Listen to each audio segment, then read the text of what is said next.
Two local lawmakers are among those who will craft new congressional voting districts. In Alabama, they've got their work cut out as a clock ticks to get those boundaries drawn. News 4's Bayla Walker with us now to reveal who from those areas is among lawmakers with a daunting task. Bayla, what can you tell us?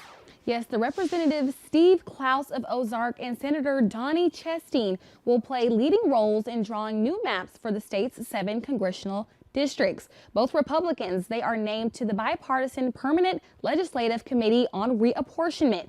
The U.S. Supreme Court, in a 5-4 ruling this month, affirmed a lower court ruling that found a likely violation of the Voting Rights Act in an Alabama congressional map. Currently, Alabama has only one minority-controlled district. The state has until July 21st to pass a remedial plan that will satisfy federal officials and likely create a second minority-controlled district. Lawmakers are expected to approve new congressional district lines in a special session next month. Live in the newsroom, I'm Bayla Walker for your hometown news leader.